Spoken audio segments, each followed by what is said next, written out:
Olá, queridos amigos, olá, queridos irmãos, que Jesus, o amigo de todas as horas e de todos os momentos, nos abençoe e nos conforte na sua imensa e inesgotável paz. Embora seja virtual, um abraço carinhoso da família Caminho de Damasco de Votuporanga e um abraço especial aos amigos do CEP, da minha querida Ilhéus, cidade que amo tanto. Que nestes momentos de grandes dificuldades que estamos vivendo, possamos ter a esperança, possamos conservar a nossa fé, possamos ter coragem, mas, sobretudo, nestes dias de isolamento social, em que não temos ainda a vacina, ao qual todos nós desejamos ansiosamente, possamos ter, acima de tudo, uma ampla percepção, um amplo entendimento das engrenagens, das leis divinas que regem as nossas vidas aqui na Terra. Digo isto porque ouvi recentemente do amigo Dr. Klaus a expressão: a Covid-19 é o remédio amargo para uma humanidade adoecida. Evidentemente, estamos aí na expectativa da vacina. Naturalmente, somos solidários a todos aqueles que perderam seus entes queridos. A dor da perda de um ente querido é muito dolorosa. Entretanto, a expressão remédio amargo para uma humanidade adoecida não é uma expressão depreciativa para a humanidade. Ocorre que estamos num processo evolutivo. O homem, a humanidade, o planeta, e devido à nossa distância significativa de uma evolução maior, ainda temos que lidar com as dores mais acerbas.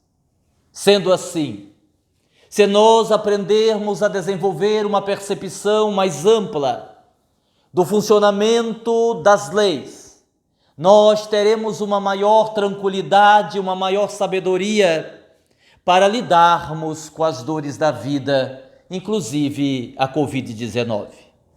Desejamos a todos, neste momento, um excelente tratamento.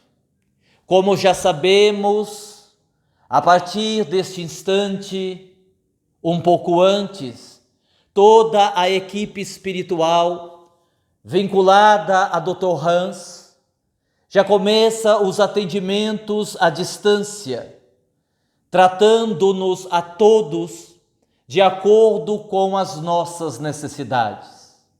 E eu particularmente, Aguinaldo, enxergo esses tratamentos espirituais, essa disposição da espiritualidade em nos socorrer desta forma, como o oásis em meio ao deserto escaldante que tem sido a nossa vida aqui na Terra.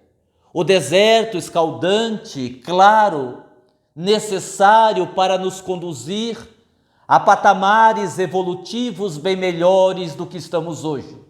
Todavia, pelas dificuldades naturais, um deserto escaldante.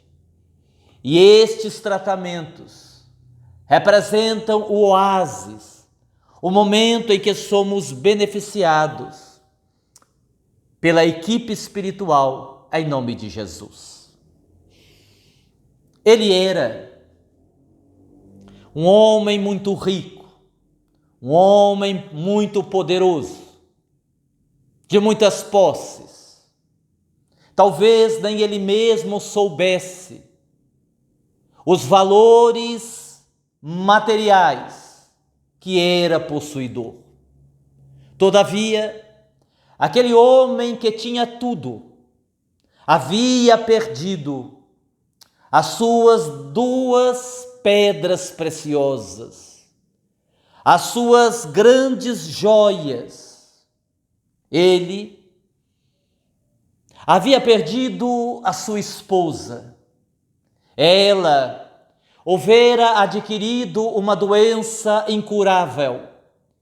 E por mais que ele tivesse dinheiro para pagar os melhores médicos e comprar os remédios mais caros, no final da luta, a doença venceu e ele perdeu a sua esposa. A sua outra joia preciosa, o seu filho, um jovem de pouco mais de 18 anos de idade, que foi convocado para a guerra. E 3 meses depois, aquele pai recebia, à época, um telegrama do governo, informando que o seu filho havia morrido em combate. Então aquele homem desistiu da vida, trancou-se dentro da sua mansão, que mais parecia um castelo, deixou as rodas sociais e passou a viver no isolamento. E como um mecanismo de fuga psicológico, ele passou a adquirir telas. Era como se fosse um hobby para aplacar um pouco a sua dor. A sala principal da sua mansão, em pouco tempo, ficou repleta das telas mais caras dos pintores mais famosos. Como ele havia abandonado a relação social com as pessoas, ele enviava os seus funcionários e eles adquiriam as telas. Um dia, em que ele vivia nesse isolamento, alguém bateu no portão da imensa mansão. O mordomo foi atender e tratava-se de um jovem que tinha um envelope na mão. O mordomo então perguntou: o que deseja? E o jovem respondeu: eu desejo falar com o dono da casa. Eu preciso que ele me receba. E o mordomo respondeu: eu sinto muito, isto é impossível. O meu patrão não recebe a ninguém. Há muitos anos se isolou da sociedade. Ele não irá recebê-lo. O senhor, por favor, queira se retirar. Mas eu preciso falar com o seu patrão. E o mordomo repetiu: mas ele não vai vê-lo. Ele não vai recebê-lo. Mas diga ao seu patrão que eu trago notícias do filho dele.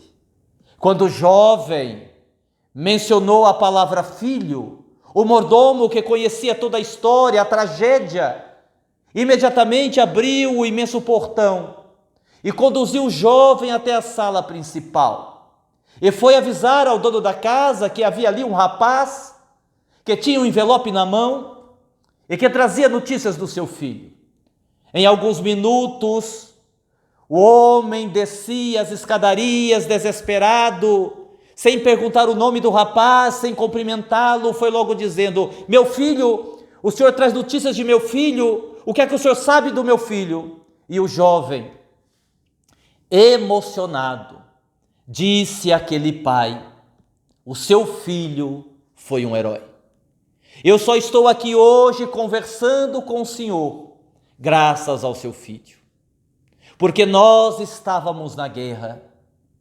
E quando, numa situação de guerra, o inimigo arremessou uma granada próxima de onde eu estava, e o seu filho, num reflexo, num desejo incontido de salvar minha vida, jogou-se sobre a granada, ela explodiu, estraçalhou-lhe o corpo, e salvou minha vida. E aquele momento que seu filho teve essa atitude heróica, marcou de tal forma a minha vida que eu pintei uma tela. Eu não sou pintor. Eu pintei uma tela com os recursos que eu tinha. E eu pintei nesta tela os últimos momentos de vida do seu filho. Ele trouxe como presente. O pai, com as mãos trêmulas, a face banhada em lágrimas, tira a pintura do envelope. E realmente era uma pintura rústica. Parecia mais alguns rabiscos de uma criança. No entanto, para aquele pai, era, sem dúvida alguma, a tela mais bela, a pintura mais bela que ele já tinha segurado em suas mãos. Colocou a pintura numa moldura e a pendurou na parede principal da sala principal, entre as telas de Renoir e de tantos e tantos outros pintores famosos. O jovem foi embora. Ele sequer perguntou o nome. E 3 meses depois, não suportando a dor, aquele pai veio a morrer. Como ele não tinha herdeiros, todas as telas foram a leilão. Quando colecionadores souberam da morte daquele homem e souberam do leilão, vieram de várias partes do mundo, porque sabiam que ele tinha as telas mais caras, as mais famosas. Quase 1000 pessoas e o leilão começou.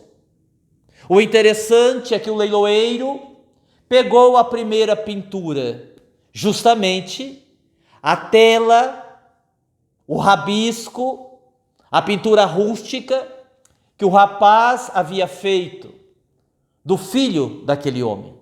O leiloeiro ergueu a pintura, mostrou a todos e disse: esta é a primeira pintura, quem dá um lance? Todos ficaram em silêncio. O leiloeiro, pela segunda vez, perguntou: quem dá um lance? Todos se mantiveram em silêncio novamente. E quando o leiloeiro perguntou pela terceira vez, alguém se levantou e disse: jogue esta porcaria fora. Nós não estamos aqui por causa disso, isso não vale nada. Nós queremos as telas valiosas, jogue fora. O leiloeiro disse: eu não posso, porque consta na vontade do dono das telas, consta no testamento, que todas as telas tinham que ser leiloadas, e esta faz parte do testamento. Eu sou obrigado a leiloá-la. Como ninguém dava um lance, ele disse: bem, vamos começar por um valor, $30. Quem dá mais? $30. Quando um homem no fundo da sala, do amplo salão, melhor dizendo, $30 era uma ninharia, quase nada, perto dos valores de milhões das telas que ali estavam. Um homem que estava no fundo do salão ergueu a mão e disse: eu dou $35. Todos olharam para trás. O senhor? Quem é o senhor? E ele, que usava chinelos de dedo, uma roupa batida, envelhecida, mostrando que era um homem que trabalhava com a terra, respondeu: eu? Não, eu não sou ninguém. Eu sou apenas o jardineiro desta mansão. E eu sei o valor sentimental desta pintura, porque trabalho aqui há muitos anos e eu só tenho $35 no bolso. Eu gostaria de ficar com a tela. O leiloeiro bateu o martelo e disse: meu senhor, Esta tela e todas as demais telas lhe pertencem, são do Senhor. Diante da fala absurda do leiloeiro, houve um protesto geral e o leiloeiro disse: o leilão está encerrado. Como encerrado? Protestaram todos. O leilão mal começou, o leilão está encerrado. Porque consta no testamento que aquele que adquirisse esta tela seria dono de todas as outras telas. E esta história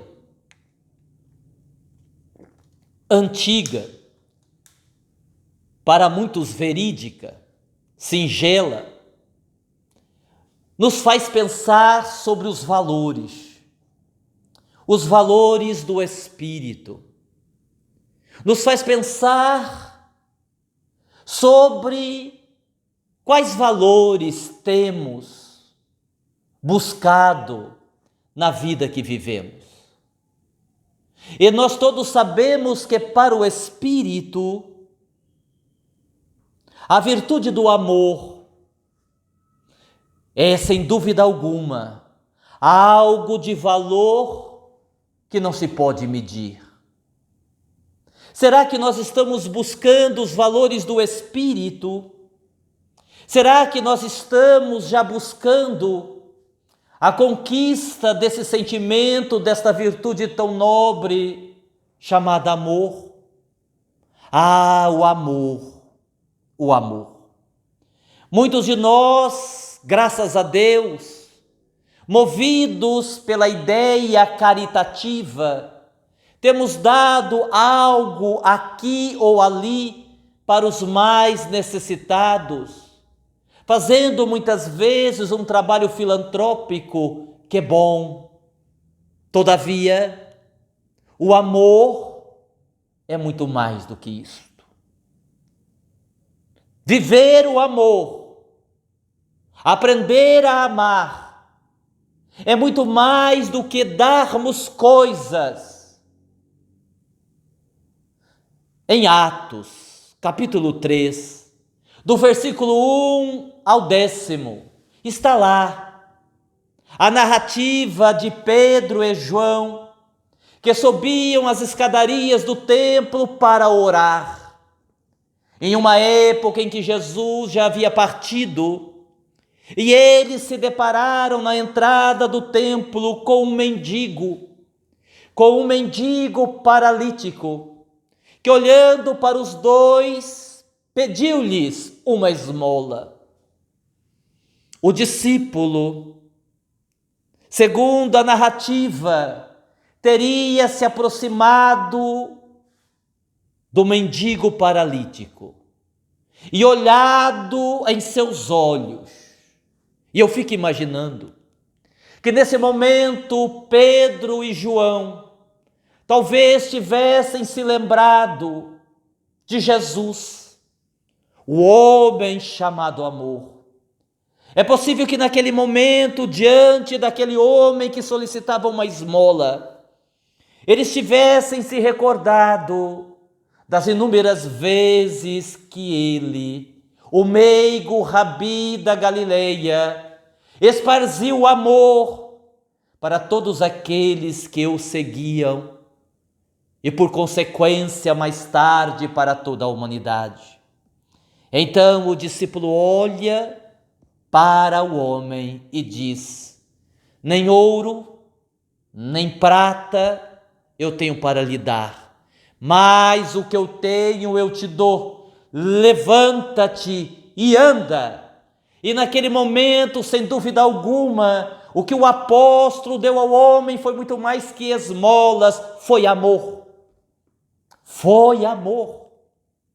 Sendo assim, que neste momento de benefícios para a nossa alma com o tratamento espiritual que está sendo feito, possamos também pensarmos nos outros, nos nossos semelhantes, que possamos pensar também na nossa necessidade de construirmos em nós o amor.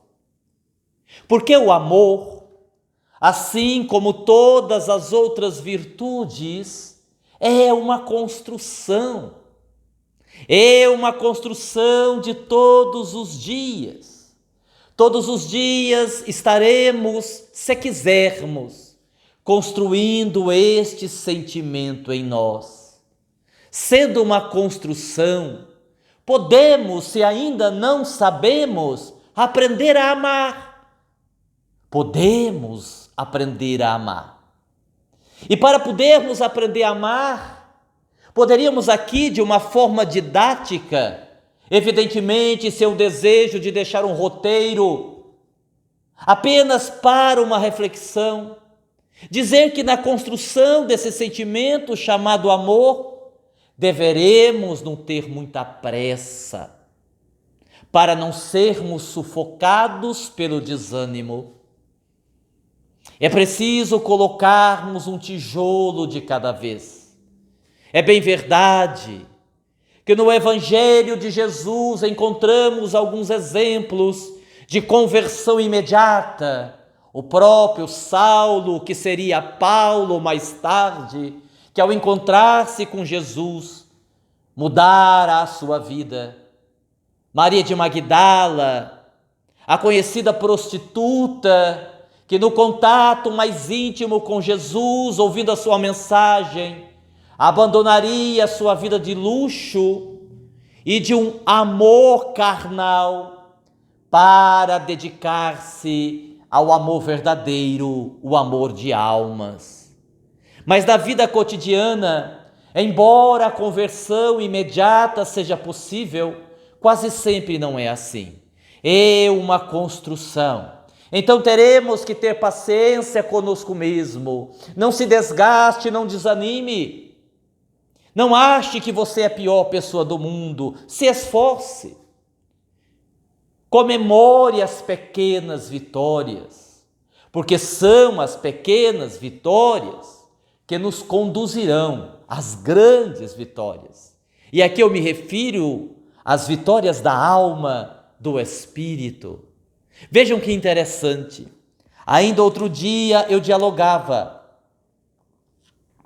com uma cliente do nosso consultório e ela externava a sua dificuldade em lidar com o pai, que era um homem bom, mas era uma dificuldade tão grande, havia entre eles uma animosidade tão grande, mais por parte dela do que por parte dele, porque afinal de contas não havia nenhum motivo para aquele posicionamento. Ele não havia sido um mau pai. Algumas falhas, como todos nós temos. E eu disse a ela: mas por que você não se aproxima dele? Você não precisa fazer grandes movimentos por enquanto, que eu sei que para você é impossível, mas eu não sei dizer bom dia, dizer boa noite. Você diz para o seu pai bom dia, boa noite, morando na mesma casa? Não, eu não cumprimento, mas você senta com ele para as refeições? De forma alguma. Eu espero ele comer primeiro e depois eu vou alimentar-me. Mas um contato de forma alguma, respondeu ela. Por certo, são espíritos que tiveram grandes dificuldades em existências pretéritas e ali se encontram numa tentativa de transformar ódio, animosidade em amor. E ela disse-me que não seria possível. E eu insisti: faça um exercício na conquista dos bons sentimentos, na conquista do amor, vamos nos exercitar, o exercício diário. Ela disse: não, eu não posso, eu sinto muito, mas eu não posso. Passaram-se alguns dias, o seu pai teve um grave problema de saúde e precisou de uma cirurgia emergencial. E quando o pai dela saía de casa para se deslocar para a cidade vizinha e passar pelo procedimento cirúrgico, ela me contou depois, emocionada. Ela disse ao pai: eu lhe amo. Ela disse ao pai: eu lhe amo. E quando ela me contou, eu fiquei muito, muito, muito feliz. Eu disse: que bom, que maravilha. Você teve a coragem de dizer ao seu pai: eu lhe amo. Você teve a coragem de dizer. Mas, Aguinaldo, eu não o abracei. Eu não fui a filha que eu deveria ser até aquele momento. Eu digo: deixe isso para lá. Se apegue no passo que você deu há algum tempo atrás. Seria impossível uma frase desta natureza sair da sua boca.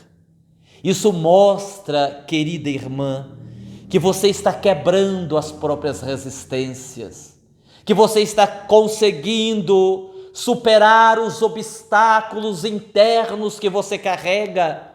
Isso significa que acendeu dentro de você uma possibilidade de transformar tantas dificuldades em amor.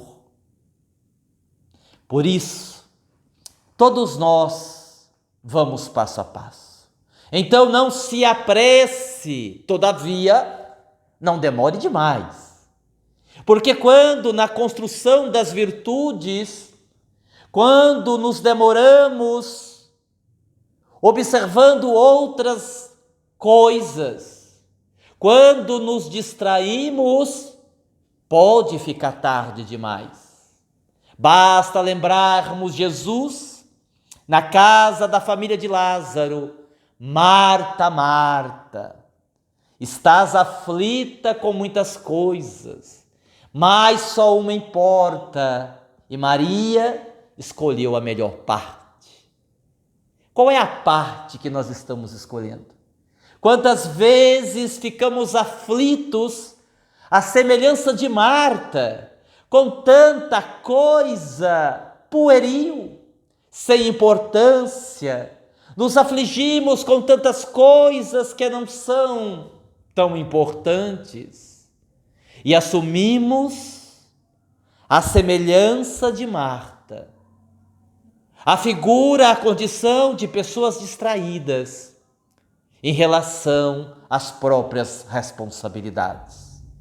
Porque é do nosso conhecimento que Deus nos ama, e nos amando, sempre nos dará uma nova oportunidade no retorno ao corpo físico para uma nova experiência carnal. Todavia,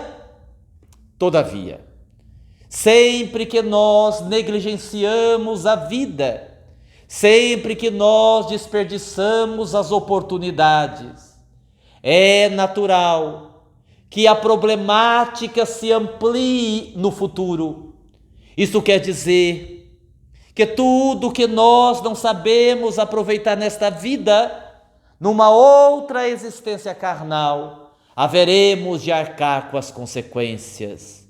Deus, em sua misericórdia, sempre nos dará uma nova oportunidade, só que não mais dentro daquele contexto. Então é preciso que, ao mesmo tempo que a gente não vá com muita pressa, para que o nosso projeto de crescimento espiritual não seja audacioso demais, também não podemos nos demorar e deixar o tempo passar, porque ele passa e perderemos a oportunidade. Nesta construção do amor, nos esforcemos para desenvolver a sensibilidade, porque se nós imaginarmos o amor como uma construção, haveremos de considerar que existem os alicerces, como por exemplo, o alicerce do afeto, o alicerce da empatia, o alicerce da sensibilidade. A sensibilidade é a capacidade de olharmos para o outro com os olhos da compreensão, olharmos para o ser humano entendendo que ali há um humano, passível de erro, de tropeço, de complicações, de desacertos na sua caminhada evolutiva. Esta é a ideia, desenvolvermos a sensibilidade. Não foi justamente a sensibilidade que Jesus teve quando olhou em cima da árvore e lá estava Zaqueu, um homem que de certa forma não era bem visto pela sociedade, um cobrador de impostos, um homem rígido nos seus deveres. Mas quando Jesus olhou para aquele pequeno homem, tão pequeno, que subiu numa árvore para vê-lo, Jesus não enxergou o cobrador de impostos, ele enxergou uma alma que no seu íntimo tinha o desejo de seguir o caminho do Cristo. E percebendo isto, usando da sua sensibilidade, Jesus disse: Zaqueu, se apressa em descer daí, para que eu vá comer em sua casa.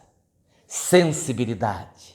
Na construção do amor, sem pressa e sem muita lentidão, também deveremos construir os alicerces para que o amor seja o objetivo final. Os alicerces dos relacionamentos diários, que envolvem a compreensão, a paciência, o cuidado.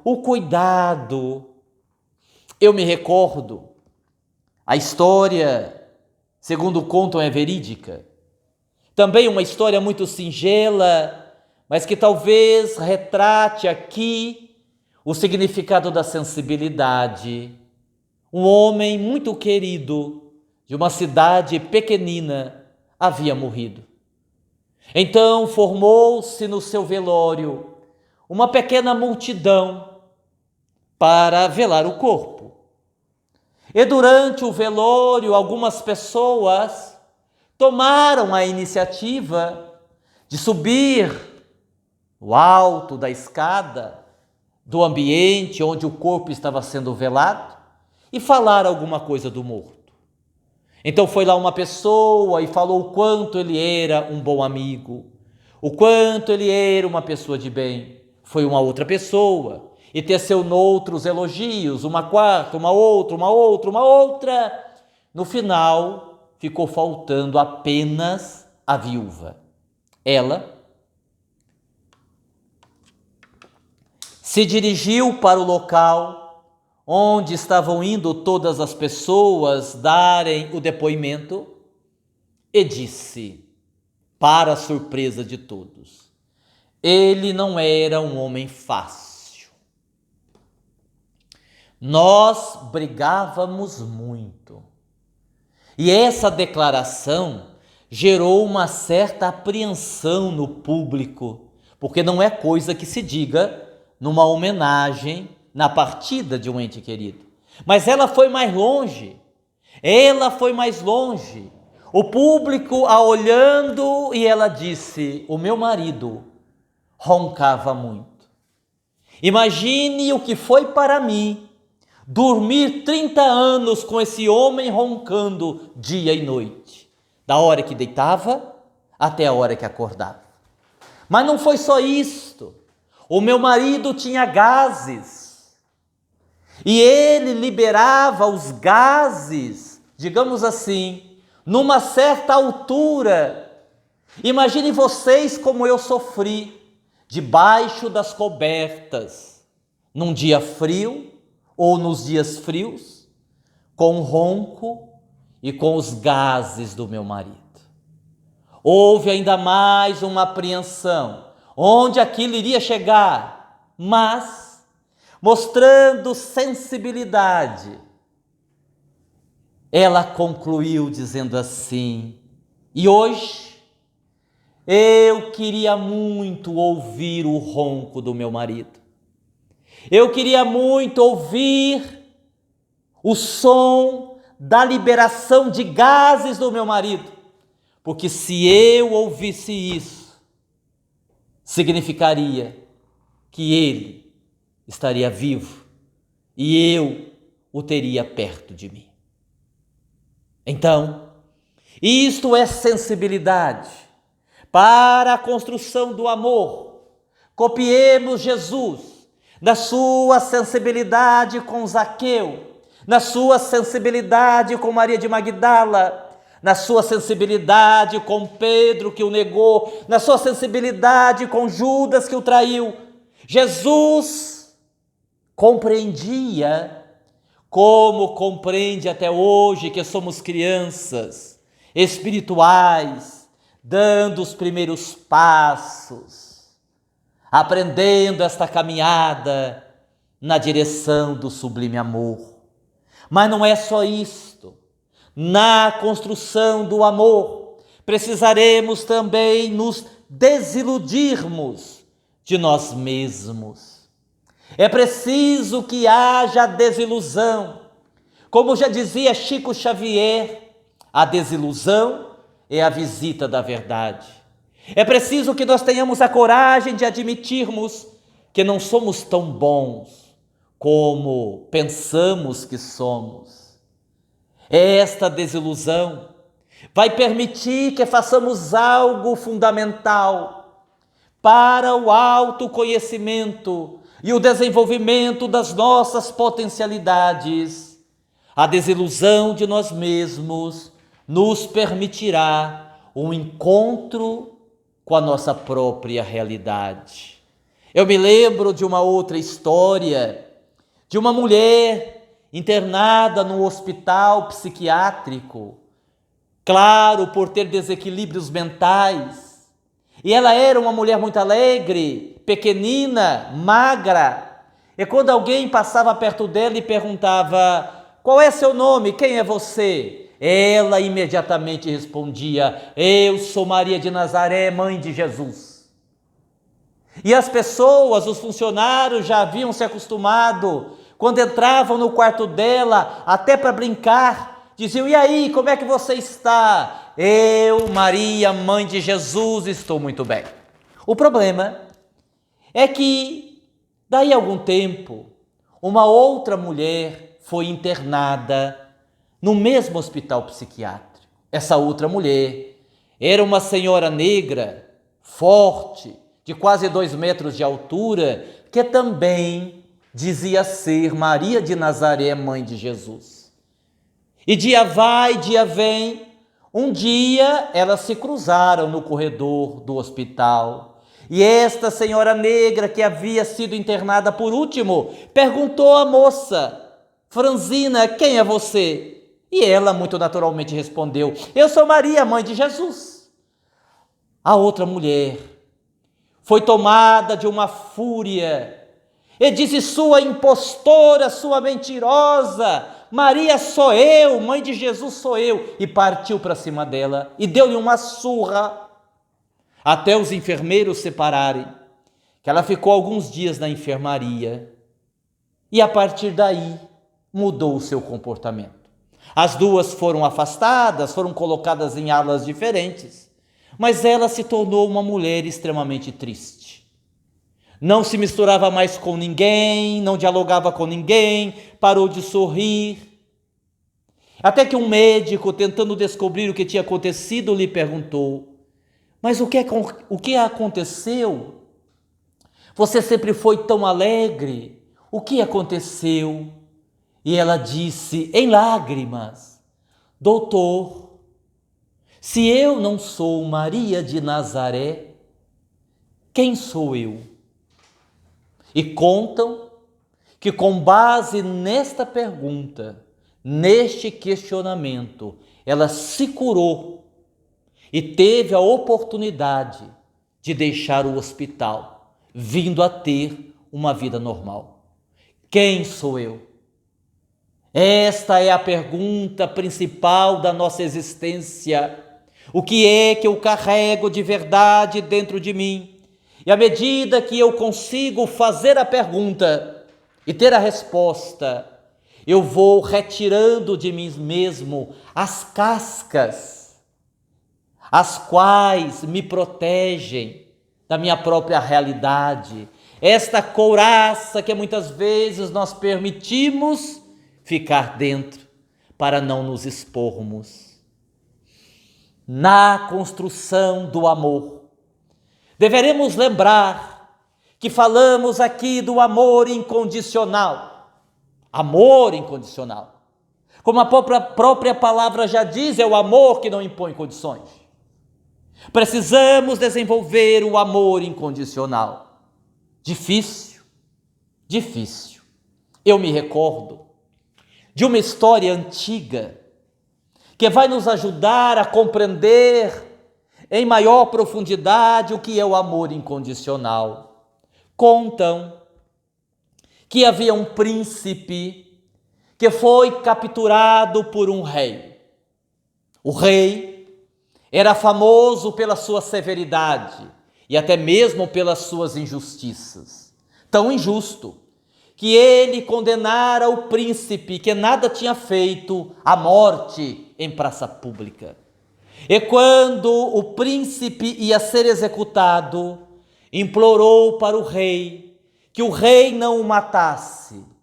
E como muitas pessoas estavam olhando, o rei, para não passar uma imagem ruim, para se safar da situação, olhando para o príncipe, tentando fazer parecer que era um rei bondoso, disse ao príncipe: está bem, eu vou lhe dar uma chance. O senhor não vai me matar? Não foi isso que eu lhe disse. Eu disse que eu vou lhe dar uma chance. E que chance seria esta? Perguntou o príncipe. E o rei disse-lhe: é simples, eu vou lhe fazer uma pergunta, só uma. Se o senhor souber a resposta, ganhará a liberdade. Se o senhor errar, será executado. Portanto, eu estou sendo um homem justo. E o príncipe, então, claro que amava a vida e não queria morrer, disse: sim, eu aceito o desafio, faça a pergunta e eu tentarei responder. E o rei lhe perguntou, prestem atenção na pergunta: o que mais deseja uma mulher? O príncipe pensou, mas ele não sabia a resposta. E disse: eu não sei. Então o senhor irá morrer. Não, a pergunta é muito difícil, me dê uma chance. Me dê alguns dias, eu prometo ao senhor que em 3 dias eu volto com a resposta. O rei disse: está bem, eu concordo. Não adianta tentar fugir, que eu mandarei os meus soldados e eles lhe trarão de volta. Eu lhe aguardo em 3 dias. Se dentro de 3 dias o senhor não voltar, eu lhe mando buscar, capturar. Se o senhor voltar com a resposta certa, será liberado. Se voltar com a resposta errada, será executado. É assim o príncipe foi. Foi para a cidade, conversou com as pessoas, perguntou aos conhecidos o que mais deseja uma mulher. Eles não sabiam. Perguntou aos amigos o que mais deseja uma mulher. Não sabiam. Perguntou até mesmo às mulheres, sequer as mulheres sabiam. E quando ele já estava se conformando com a morte que era certa, uma mulher disse assim: eu posso lhe ajudar. Porque a senhora sabe a resposta? Não, eu não sei. Mas eu sei de alguém que sabe. Quem? Bem, eu vou lhe dizer quem. Mas se eu fosse o senhor, não a procurava. Porque trata-se de uma bruxa muito perigosa que mora na floresta. Dizem que ela é uma bruxa má. Com certeza ela sabe a resposta. O príncipe sentiu medo, mas afinal de contas era a sua vida que estava em jogo e ele decidiu procurar a bruxa. Bateu na porta da casa, ela abriu e realmente era uma bruxa para ninguém botar defeito. Uma bruxa autêntica dos contos de fadas. Ela sorriu, com um sorriso banguelo de 2 dentes na boca, um nariz pontiagudo, uma verruga na ponta do nariz, os cabelos desgrenhados, uma visão horrorosa. Ele cumprimentou a bruxa, começou a conversar, até que ele chegou no ponto. Ele disse: dona bruxa, eu vim aqui porque estou com um problema. O que é que foi? O rei me fez uma pergunta e se eu não levar a resposta, ele me matará. Ela disse: pois não, e qual é a pergunta? O que mais deseja uma mulher? Ah, mas é só isso que ele perguntou? Sim, é só isso. A senhora sabe a resposta? Claro que sei. A senhora sabe? Sim, eu sei. Então me diga, pelo amor de Deus. Eu digo, com uma condição. Porque, meus irmãos, tudo na vida tem uma condição. Nada é de graça. Sempre teremos que pagar um preço por aquilo que nós queremos. E a bruxa disse a ele: é simples. A minha condição é que você se case comigo. Se você se casar, eu lhe dou a resposta. O príncipe, olhando para ela, imaginou: meu Deus, porque se a cara é assim, imagina o resto como vai ser. E ele pensou em desistir, mas ele queria viver e acabou concordando. Está bem, eu concordo, eu me caso com a senhora. Qual é a resposta? E ela disse: simples. O que mais deseja uma mulher é ser dona da sua própria vida. Só isso? Só isso. Ele correu até o rei e disse: eu sei a resposta. O que mais deseja uma mulher é ser dona da sua própria vida. O rei sorriu e disse: está certo, você acertou, parabéns, você está livre. E ele ficou livre para casar com a bruxa. Casou-se, cumprindo com o que havia prometido, e foi para a noite de núpcias, a tão esperada noite de núpcias. Eles entraram no quarto e ela foi ao toalete se preparar. E ele ficou sentado na cama pensando assim: meu Deus, eu estou vivo e lhe agradeço, mas como a minha vida custou caro, como a minha vida custou caro, esperando, pensando como seria a lua de mel. Mas quando a bruxa saiu do toalete, não era mais uma bruxa. Tratava-se de uma princesa, uma mulher lindíssima. Ele olhou para ela e disse: uau! Mas você não era bruxa? Ela disse: não. Era não, eu sou. Acontece que metade do tempo eu sou bruxa e a outra metade eu sou princesa. E como esta noite é a nossa noite de núpcias, eu vim perguntar a você: o que é que você quer que eu seja agora? Bruxa ou princesa? Meus irmãos, cá entre nós, precisa pensar para responder? Precisa, porque há uma grande diferença entre pessoas inteligentes de pessoas sábias. E o príncipe era uma pessoa sábia. Na hora que ele fez a pergunta, ele se lembrou daquelas mulheres que são muito belas, lindas, um corpo perfeito, cabelos lindíssimos, aparentemente princesas, mas por dentro são verdadeiras bruxas, ciumentas, possessivas, agressivas, terríveis. E ele se lembrou também daquelas mulheres que exteriormente não são assim tão belas, são um tanto que desprovidas de beleza, mas por dentro são pessoas maravilhosas, excelentes esposas, excelentes mães, pessoas amáveis. E então, lembrando-se dessas que parecem princesas, mas são bruxas, e lembrando das outras que parecem bruxas, mas são princesas, ele olhou para ela e disse: olha, quer saber? Seja o que você quiser, o que você decidir para mim tá bom. E ela decidiu ser princesa. Tiveram uma noite de núpcias inesquecível. No outro dia, quando ele acordou, olhou para o lado, ele viu Pois é, não viu a bruxa, ele viu a princesa novamente. Estranhando o fato, ele indagou: mas você não disse que metade do tempo você era bruxa, a outra metade você era princesa? E ela respondeu: sim, metade do tempo eu sou bruxa, metade eu sou princesa. Mas como ontem à noite você me deu o direito de ser dona da minha própria vida, eu decidi ser princesa o tempo todo. E eles foram muito felizes. Amor incondicional é isso. É quando você dá o direito a outra pessoa dela ser como ela é, dela escolher o momento que ela quer mudar, dela escolher o momento que ela quer se renovar. Ou seja, nós não podemos e não temos o poder de mudar ninguém. Que nós tenhamos essa consciência. E por fim, meus queridos irmãos que acompanham a transmissão, que estão no tratamento de Dr. Hans, o que eu posso desejar para encerrar as nossas reflexões é que todos nós façamos um esforço maior do que temos feito para conseguirmos construir esse amor dentro de nós. Que esta virtude do amor seja o nosso objetivo de vida. Que nós exercitemos no dia a dia o amor. Muita paz, que Jesus nos abençoe.